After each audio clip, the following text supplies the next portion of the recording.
各位观众，大家好，今天跟各位分享一下最新的第13代 Intel CPU，然后我们要组一台高规格的电脑。我们先来看一下这边，是 i5-13600KF 的这个 CPU，这是第13代 i5，它没有搭风扇，你看它包装很薄很小，所以我们另外需要购买一个风扇 CPU 风扇，只要 K 系列的都是没有搭风扇的，额外有一个风扇。来看一下这个固态硬碟微钢，那这个我们是1TB 的硬碟，这个罗技，这个是 G520的电竞游戏专用滑鼠。来看一下记忆体 ，DDR4 的记忆体，那容量是，我们看一下这里，16GB， 两支8GB 的，这样合起来就是16G。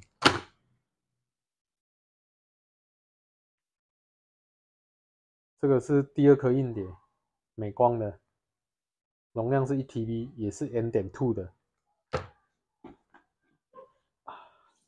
看一下主机板，微星电竞专用的主机板，这个主机板它蛮不错的哦 ，V660的，这片要5000多块。看一下显卡，显卡是华硕 RTX 3060Ti， 那这个容量是8GB。哎呀，这个海运的型号是 GM-750， 80 Plus 金牌电源供应器。最后一个这个最重，各位小伙伴请猜猜看，这个华硕的电竞滑鼠价格要多少？不多啦，快6000块而已。我没有拿过那么重的键盘呢，超大的哇！我以后的梦想也想要有一组这么漂亮的键盘。好，那现在我们开始来把零件拆出来，就不要拆到。首先，我们先来拆这个 CPU， 来看一下 CPU。我拆我不习惯从这边拆，因为这里拆会割到这些。我们可以从下面来拆，然后盒子我们尽量让它保持完整，这样条码也不会去动到。看这个包装这样。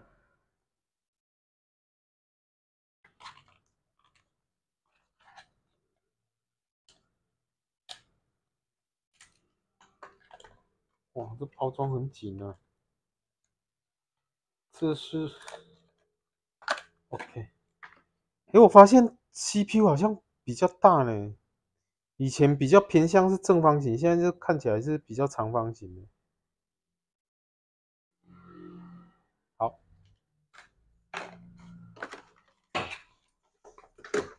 再来我们来看一下这个美光的固态硬碟，那长这样。P2 的1000GB 美光固态硬碟。再来是这个记忆体，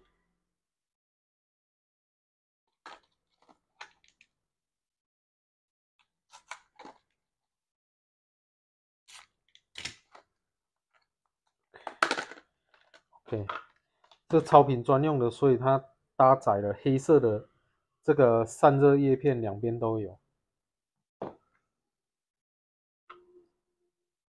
金士顿的超频记忆体，很漂亮。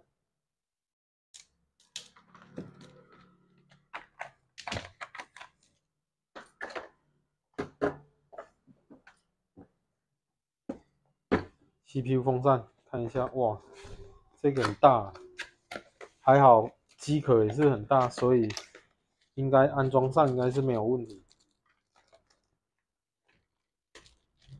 这个是可控灯光的一个风扇。这个这个已经是这个散热这个好高啊！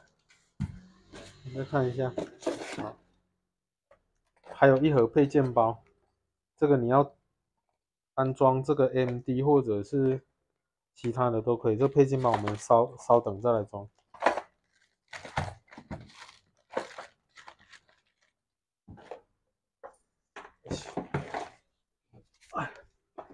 再来看一下显卡，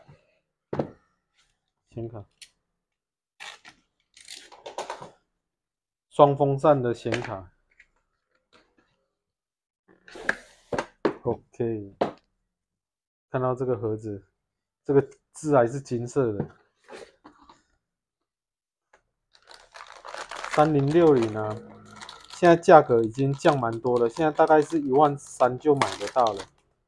但是这个在1年前大概还要超过2万块哦，很漂亮。还有跟小伙伴分享一下，它上面这边不是有这个塑胶保护膜？我建议哦，你在安装的时候这个一定要撕起来。为什么？因为在电脑使用过程会产生高温，这个膜它有可能会脱落，如果不小心卡到风扇，那就会有很大的问题。哦，所以这个膜一定要撕。还有后面这里，它这个都有一层膜，建议是这样撕起来比较安全。它这里，那这个可以。好，这显卡就是这样。再来，我们来看一下主机板。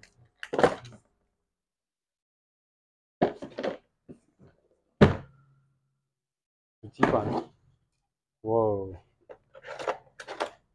好，配件包是什么东西？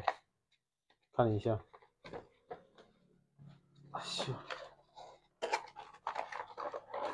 哦，天线，这个是天线，就是这个主机板有内建 WiFi 的功能。哦，这板子很重啊。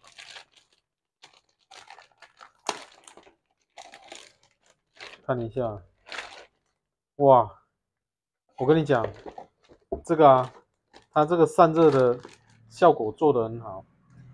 它一些像 M.2 的这个固态点这边都有做散热叶片，晶片组这边都有散热，还有挡灰尘。哦，所以它这个板子真的是很高阶，难怪要5000多块。哦，它整个是黑化的，很漂亮，有没有？它像在螺丝孔位这边，它都还标示的特别清楚，做工很细，很漂亮。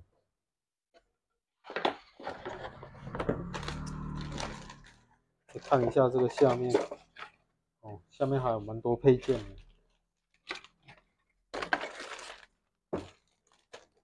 硬碟、光碟机排线，这个是 M.2 的螺丝，这些都是驱动程式、贴纸、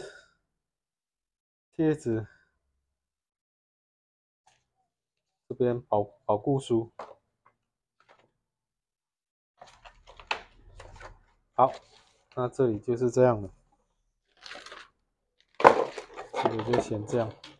然后我们再来看电源供应器。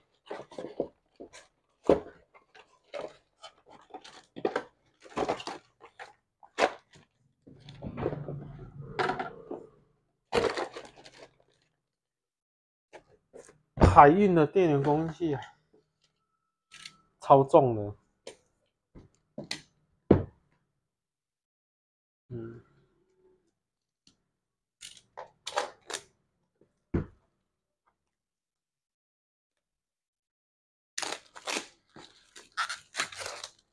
金牌果然就是金牌，连重量都跟金牌一样这么的重，对吧？求证啊，金牌就是这么牛逼哦！哦，这是说明书，他还送了一个袋子。为什么要送这个袋子？因为它这个线是模组化的，你用不完的线，你就把它收到袋子里就对了。哦，束线带跟螺丝、电源线。哦，不是全模组化啦，是半模组化。哦，还有一个这个，看一下，这样，看一下。哦，半模组化，那主要必要用到的线，它也是已经内建，那其他这边就是，如果你还要增加的再插就可以了。好，零件介绍就到这边，接下来我们要开始做组装。那我们下一个继续介绍的是滑鼠。刚刚键盘跟滑鼠忘记了，我们再来开箱。像我们先看一下它包装，它包装很漂亮 ，G520，罗技的，很漂亮。这里，你看它这里还可以做拆装，好像可以增加它的重量或减低重量。有的人希望手感比较重，它就可以拿起来拆。哦，哇，这个滑鼠真的是炫！哇吼吼，哇，这手感 ，Oh my god！ 哇，它中间的这个滚轴怎么这么舒服？可程式的，你看它有几个按钮？1、2、3、4、5、6、7、8、9、10，10个按钮，可程式的滑鼠啊！哇，太强了！然后这个好像是可以增加它重量的，可以再加装。到时候我再来研究，它可以加装重量哎，好棒啊！罗技的 G502就是这么牛逼啊！OK， 好，那我们这个滑鼠我们先放旁边。那现在我们再来看一下键盘。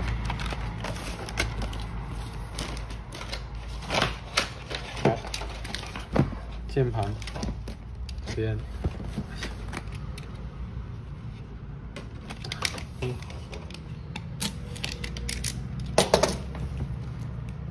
这个包装它背面都做得很好，它光印这个盒子我就觉得它成本很高呢，全部都是烫金的，哇，天哪！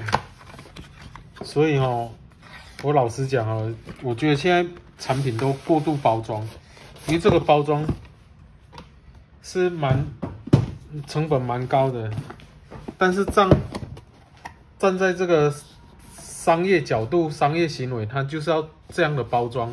才能衬托出它这个东西的价值，就代表哇，它这个东西真的是很有价值啊！好，你看这个包装起来，它上面有一个说明的，拿开之后是一个保护膜。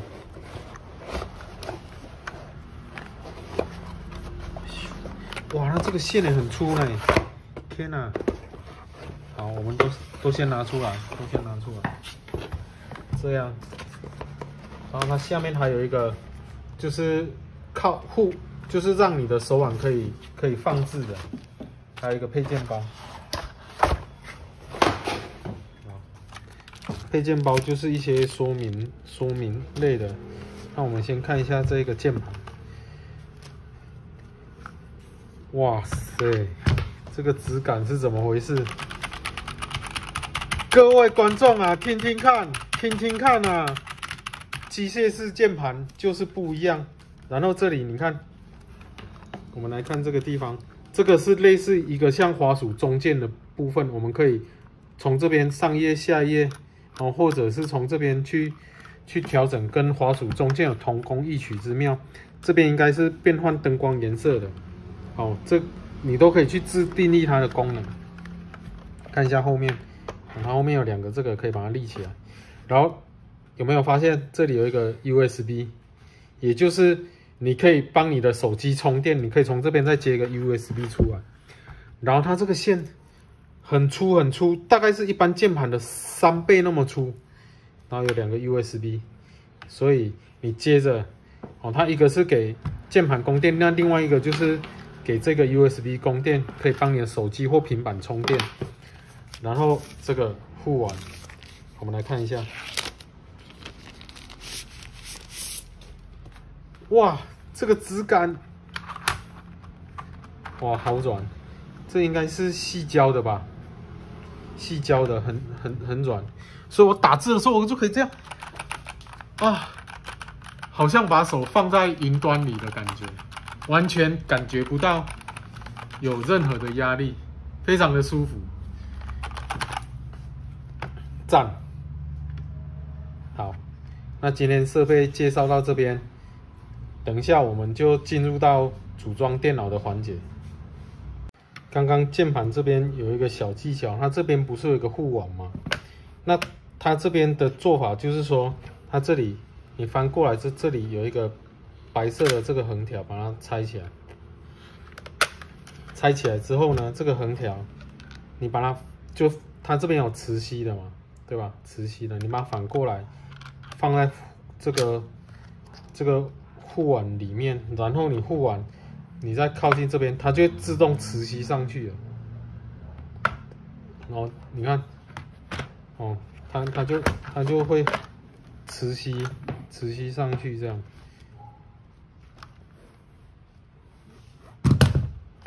虽然它的吸力没有很重啊，你拿起来它还是会掉，但是它有自动磁吸的功能。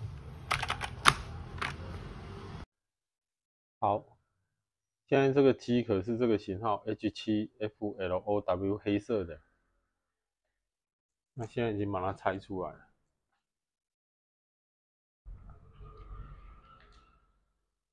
我们现在要做，先把机壳先拆开，然后来做零件的组装。这个是它的正面，哦，立起来是这样，整体那么高，上面跟前面都有防尘网，侧板是透明的。那现在首先我们要来拆前面这个盖子，因为你这个打开之后，旁边的透明侧板才能拆起来。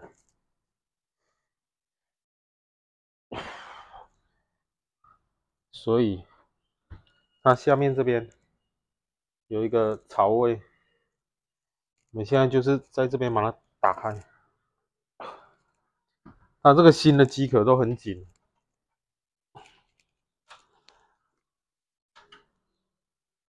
哎，打开了，然后里面这里有一个防尘的，这平常脏了之后也可以拆起来清洁。好，我们先把它放旁边。我们接下来拆这个哦，它这个机型都外箱都没有螺丝，它完全是靠卡扣的，所以它有时候扣的比较紧，我们稍微要用力一点。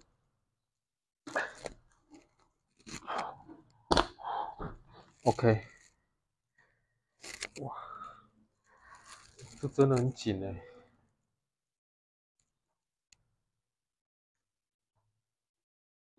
哦，上面起来之后，上面拆起来之后，玻璃往上推就可以了，这样子就起来。好，先把侧板我们先把它放好，因为这个要很小心，玻璃的哦，一个不小心有可能就撞了。我们拆另外一面。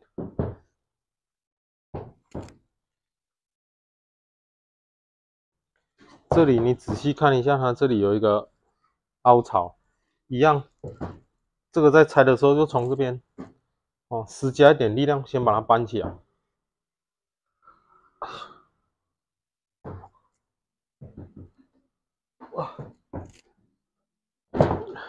搬起来之后，盖子往上拉，往上拉一下，这样子就起来了。哦，它全都是卡榫式的。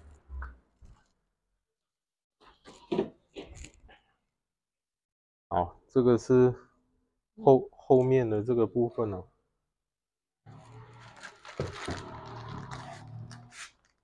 它配件包都在这边，我们先拿到旁边。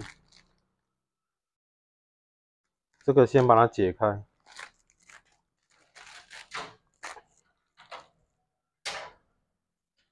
那现在开始来做零件的组装。啊，机壳的部分我们先拿旁边一点。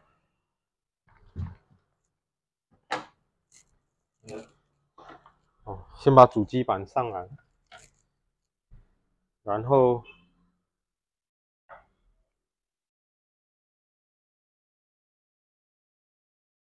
我们切换另外一个镜头。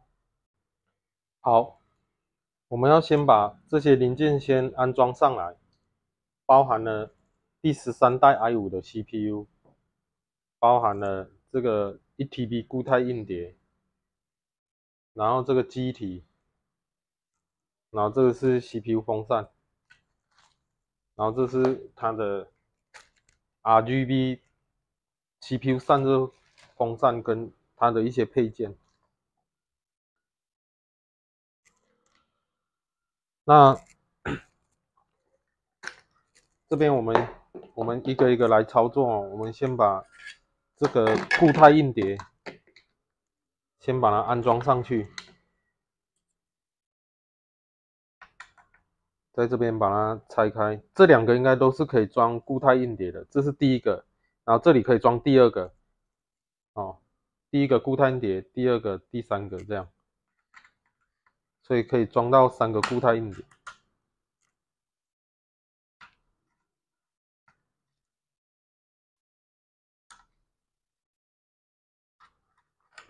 OK， 那这个是一个散热条，其实我们等一下装的时候，这个要撕开，然后粘上去之后，它就可以帮助这个固态碟做散热。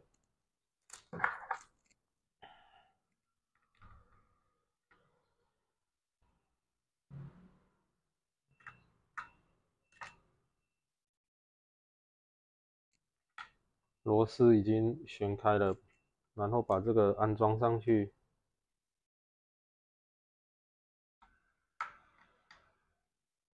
然后再把这个螺丝锁好。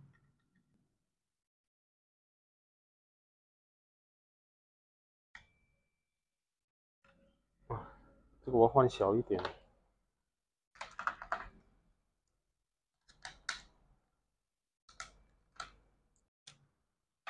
然后再把这个散热叶片锁上去。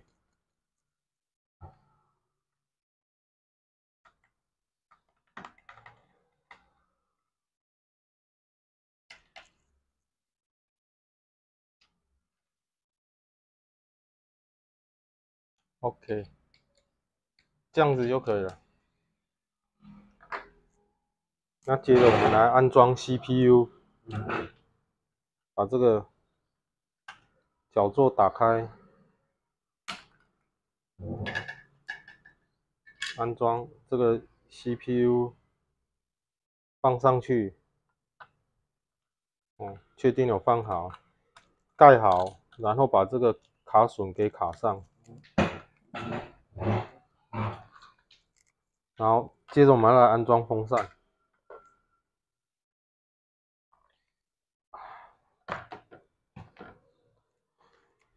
好，首先我们先打开这个风扇，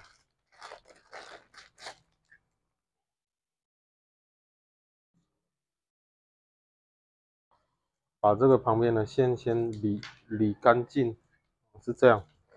然后这个是它的配件包，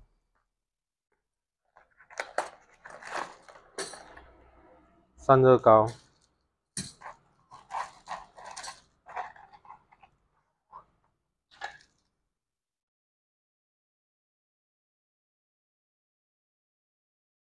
哦，这个以我的经验，这个是勾住风扇的，但是这个最后再做比较好。因为上去我们在锁，如果你风扇先装好，你看这个地方它的架构是这样，如果你风扇装好，你这里你要锁固定螺丝就没有办法，会被风扇挡住。看这样有没有？这样就不能锁了，所以都要先装好之后，最后再来装风扇。它这个设计是这样子的。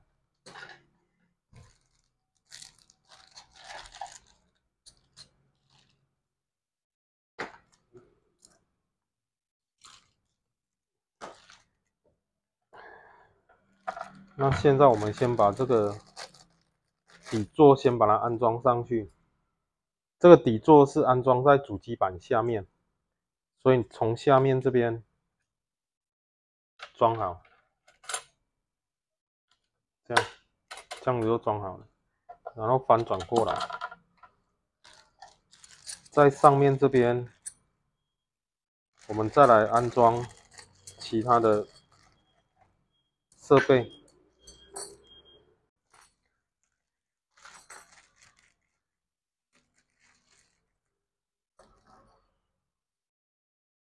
找出圆形的这个，把它放上去。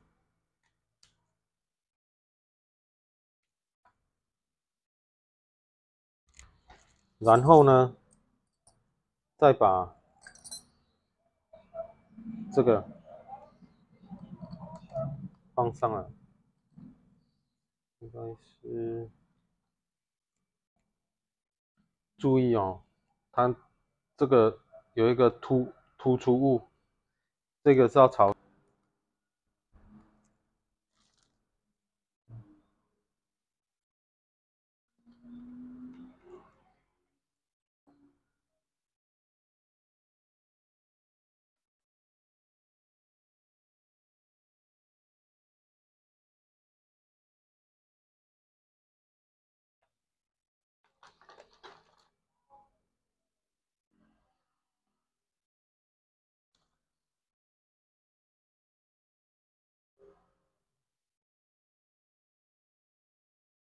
它这个螺丝设计的很好，我觉得用手拧紧就可以了。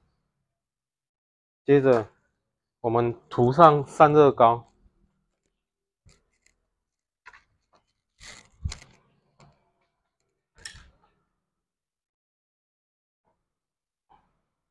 散热膏的涂法，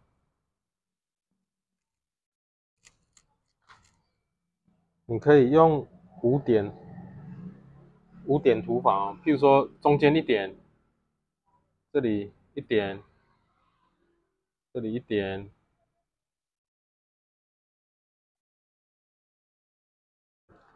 这样哦，这种五点涂法就可以了。而且你散热膏不要太多。那有的他会用九点涂法，就在旁边再多2点，这样也可以。哦，这样7点 ，OK， 好，适中就好了，不是说他搭给你整管散热膏就整管下去，并不是这样。然后这个我们要锁了嘛，记住这个地方有一个值，很多人他这里没有撕起来就装上去，结果导致散热不好，这部分是要注意的。然后它这里有2个螺丝嘛，刚好对应这2个地方锁上去就可以。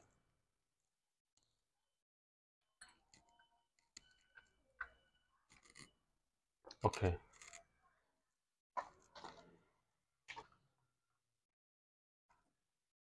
这里的这部分就要锁紧了。好，那散热的部分我们在这边已经装好了，接着我们来装散热风扇。装哪边比较好？我看装这边把风从这边吹出来。如果你从这边吹过来的话，一些灰尘可能会带到这个机体这边来，所以建议是装在这边。那你就把这个钩子勾在这2端，勾好。然后再装上来就可以了。注意哦，这个风扇这一面要朝外面，然后这一面要朝铁片里面，不要装反了，装反了效果打折，这个要注意了。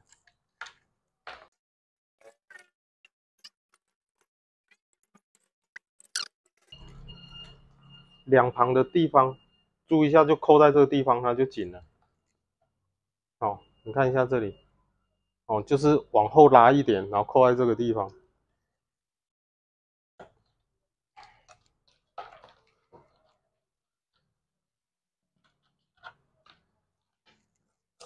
接着我们来安装这个记忆体。记忆体的装法，你要装在不是你如果要跑双通道，不是装1跟3，你如果速度要快，要装在2跟4，2跟4才是第一组。所以是要装这个地方，这样是第一组。第二组就是装1跟3这样子，这样子跑才会快。这部分要注意一下。那我们在这边好了之后，我们先到裸测平台做一下测试。装好之后 ，CPU 风扇这边要先装，它这里有一个 CPU 的风扇的脚位，在这个地方把它安装上来。脚位的部分是哪一个？你看主机板说明书上面就有了。那至于灯光控制这个我们稍后再来安装就好。我们先把主机板、还有显卡、还有电源供应器这3个，我们先把它接起来，看看是不是可以正常使用。最后我们再来做安装的动作。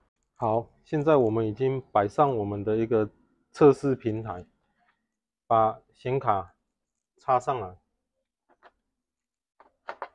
插好，然后电源供应器这边有一些应该要接的，像这个我们就接到主机板的电源这边来，在这个位置我们把它插好。好，接着把主机板的另外一个电源在这个地方，我们把它插上去。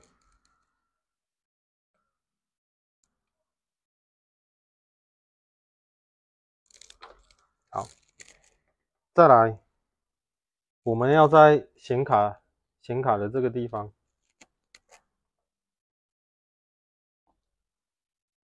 那这里有一个8 pin 的电源，我们一样把它插上去。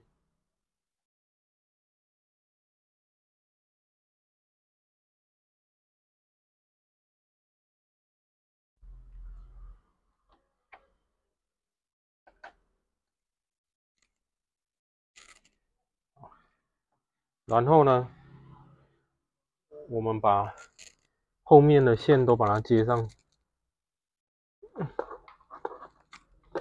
这个是 HDMI， 我们找一个 HDMI 的界面，这个把它插上来。这个是键盘滑鼠，把它插上来。电源线接到电源供应器，开关我们把它打开。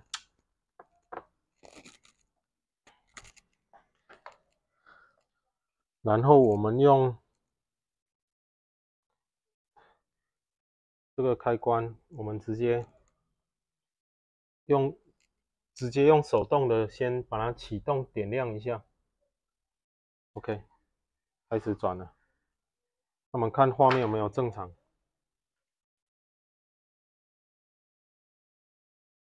刚刚裸测点不亮，那原因就是客户挑的这个 V660的主机板，它是必须要更新 BIOS 才能支援13代的 CPU。那我们只能找一颗12代的 CPU 装到这个主机板，再做更新 BIOS 的动作，它才能支援第13代的 CPU。我只好把我的电脑拆开来，因为我这个是 i7 12代的 CPU， 先拆到客户的这个板子上更新 BIOS。OK， 遇到这个问题，我们没办法，只能再拆起来了。因为这种最新的13代 CPU 很正常会遇到这种事，因为客户也不知道，我们也是第一次尝试，我们也不知道会遇到这样的问题，所以我现在又很苦逼的，又要把刚装好的这个 CPU 风扇又要拆起来，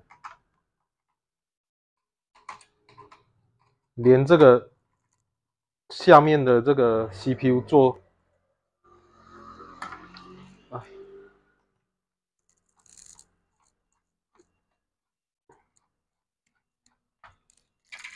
，OK， 我们看一下怎么下载驱动，去官网找到这个型号的主机板，然后这边你选择资源，在驱动程式这边选择 BIOS， 然后它这边有版本型号，我们直接下载最新的这个版本，最新的版本是2022年10月17号的这一个。哦，它这边描述，它这里有更新 BIOS 的这个尾码，好，那就下载。下载好之后，它是一个压缩档，我们开到下载的目录，把这个压缩档我们先复制到我们的随身碟，在随身碟上贴上，哦，贴到我们的随身碟。那这个压缩档你必须要解压缩，按右键，然后选择解压缩至此。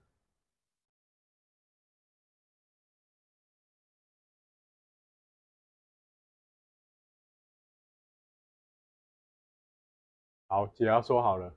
解压缩好之后，它会在目录里面，你把它从目录里面复制到目录的外面。哦，要在随身碟的外面右键贴上。哦，复制到目录的外面。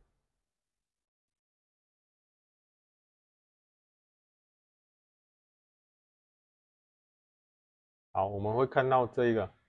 哦，这个就是它的驱动程式。那我们现在来做更新。好，我们现在再来启动一下，看可不可以正常启动。我现在一直点这里。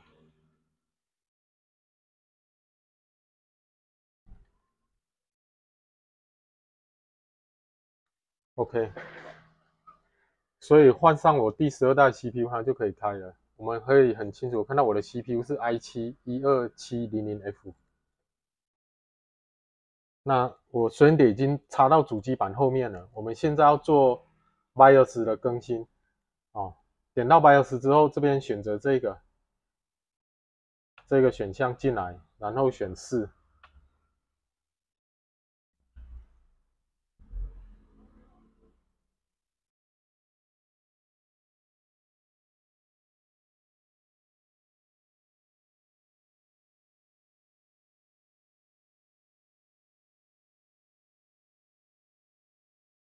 这个时候它会重新启动，然后读去随身碟的地方，然后在这里我们就去选择刚刚我们下载好的这个 BIOS， 就这一个。哦，选好之后按 Enter 键，它会问你是否要更新，选4，然后再按 Enter 键。这段期间要耐心等候一段时间。哦，然后你要确保你的电源不会断电。这个很重要。这过程千万不要去动，千万不要操作跟做任何动作。你只要一断电，这个主机板就挂了，只能送回去原厂维修。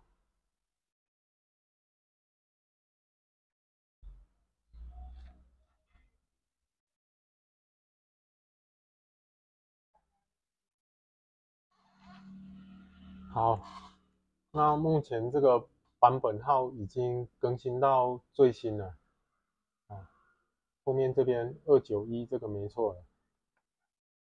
先把语言改成繁体，然后按一下 F7，我们储存。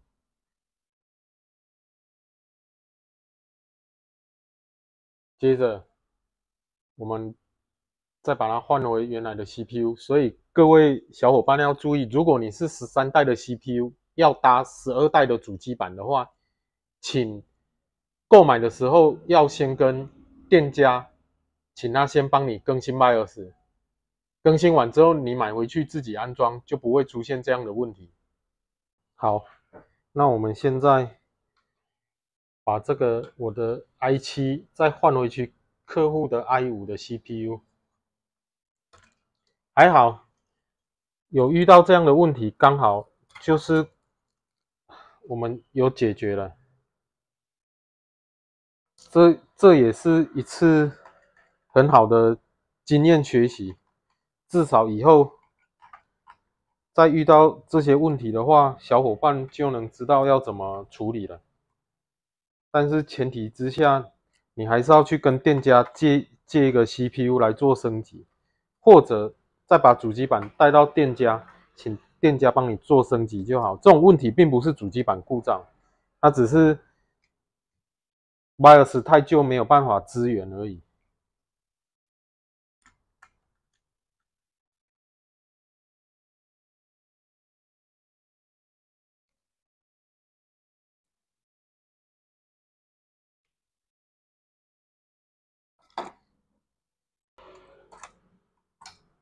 两边锁的时候要平均，不要一次就把它锁很紧。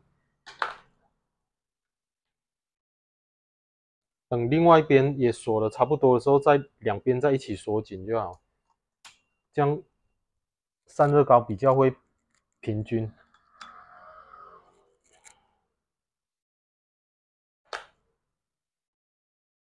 好，那我们再装回去裸测平台，再测试一次看看。好，现在又装到裸测平台机这边，我们开机之后已经抓到了 CPU 13代的 i5-13600K 的 CPU， 那现在就已经可以正常开机了。哦，这一个状况这样又花了好几分钟来处理这件事。那现在我们把这些零件装到机壳。那我们现在把主机板装到机壳这边。首先先确认这9个铜柱都在这个位置上哦，那板子就可以放上来了。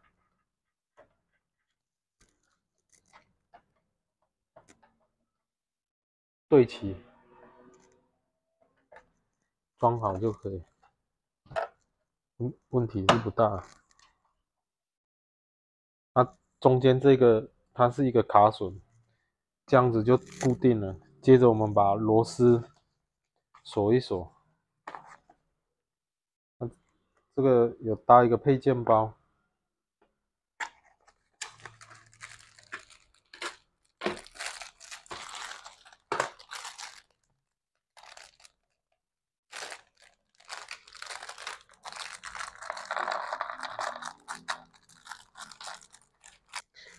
接着我们把基本要安装的线依照顺序，我们从后面这边的孔把它穿出来，像这里跟这个穿出来，然后把它接一接。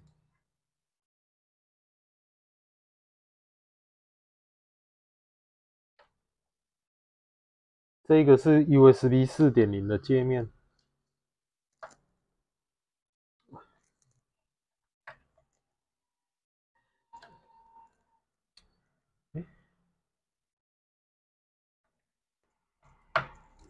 这样子就接好。然后这个是 USB 3.1的界面，插在主机板的这个位置。这个是音源的，哦，前置音效的，就接在这个位置，这个位置。装好。这一个是风扇的，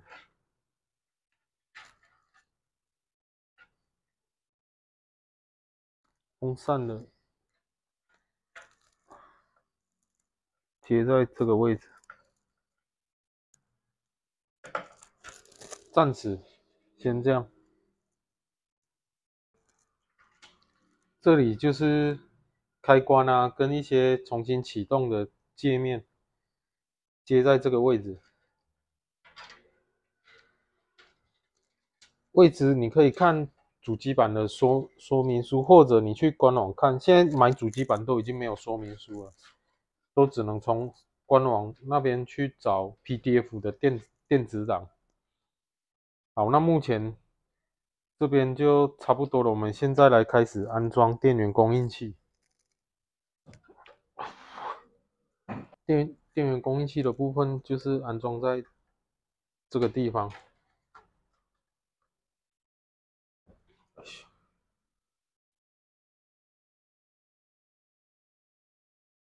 这个安装前，我会建议各位小伙伴先把需要的接头，我们先把它接上去，避免等一下麻烦了。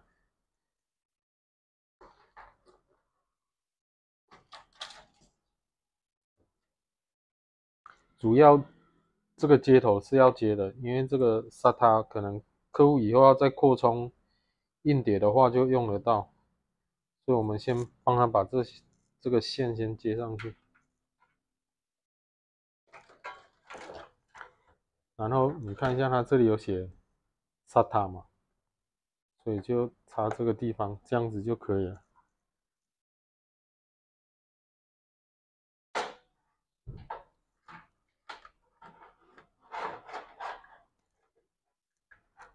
OK，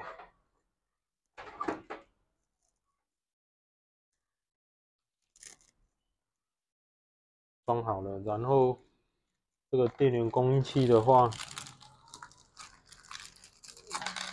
螺丝上我们要用这种比较粗的螺丝来锁，就这种比较粗的。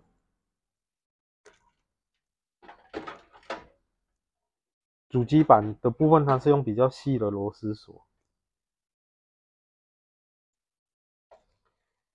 然后这个电源供应器建议是它的风扇朝下，哦，风扇朝下面这样的灰尘，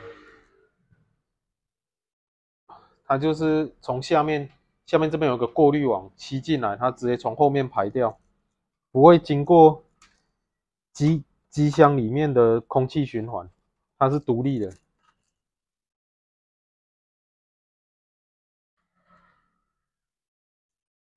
我们现在把后面的螺丝锁一锁。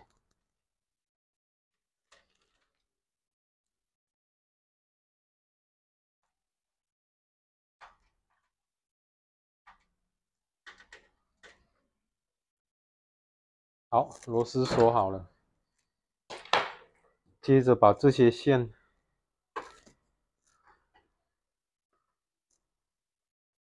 就是把它放到上面，在适当的位置。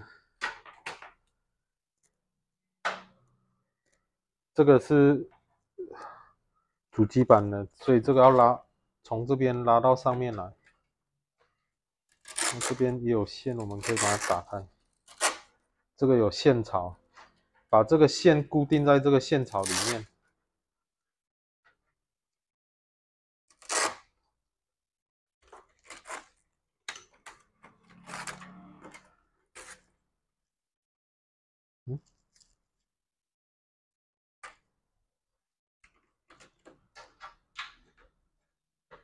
到这里。新卡的，先把它拉出来。OK， 那我们现在先把显卡给装上去。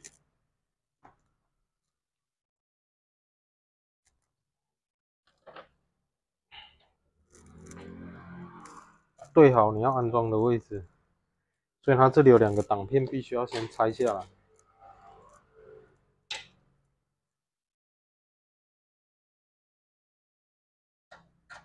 第2个跟第3个挡片。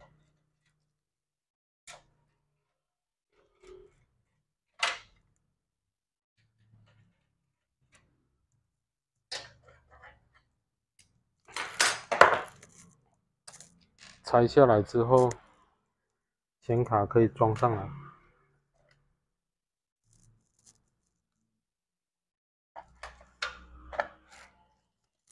好了之后，再把刚刚这2个螺丝锁好。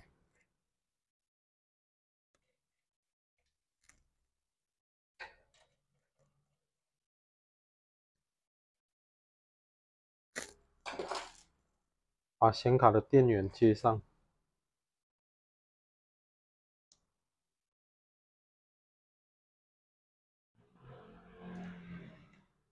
好，这样就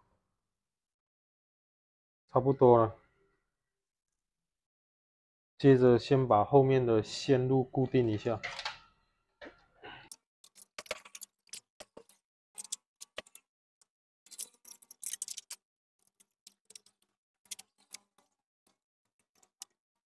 现在我们再来说明一下最后的插线问题哦。你看它这里前面它这里有一个风扇，它有一条线，电源线你就拉过来，然后接在这边，有没有？就接在这个接头就可以了。因为它这个不是彩色的，所以它没有灯光控制的问题。然后后面这里看一下有没有？这里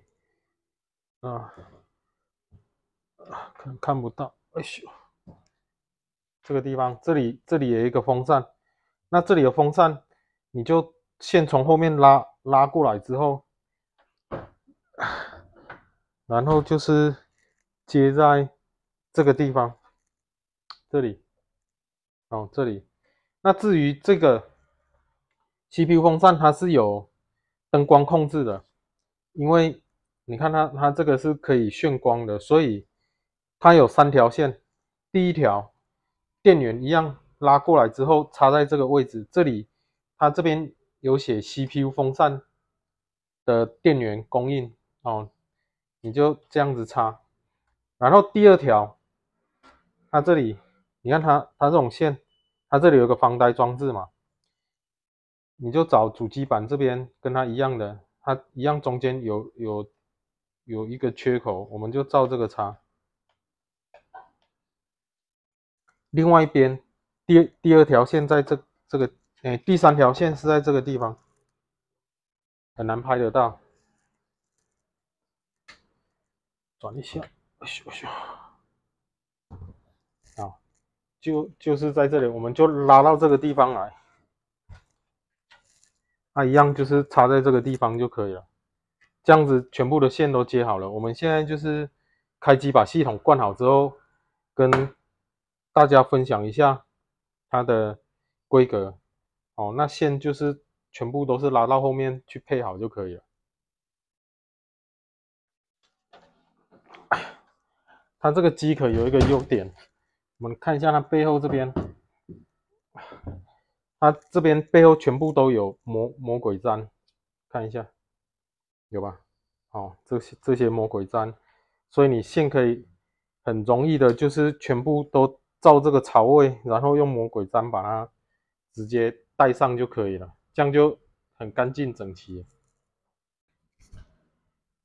我们现在已经把作业系统 Win11的系统都灌好了，我们来看一下。哦，这个机壳真的蛮大的，这是里面的风扇。哦，它是炫光的。那现在开完机之后，都可以正常开机，而且很快。开机我刚刚算过，大概不到10秒。那么来看一下这个系统的规格。哦，这里有显示它这里是第13代的Intel i5 13600K， 记忆体16G， 那系统 Win11 专业版 22H2 的版本。来看一下独立显卡。好，独显它这个是这边显示 RTX 3060 Ti， 我们都已经帮它做系统设定了，所以它这个效能可以跑得比较好。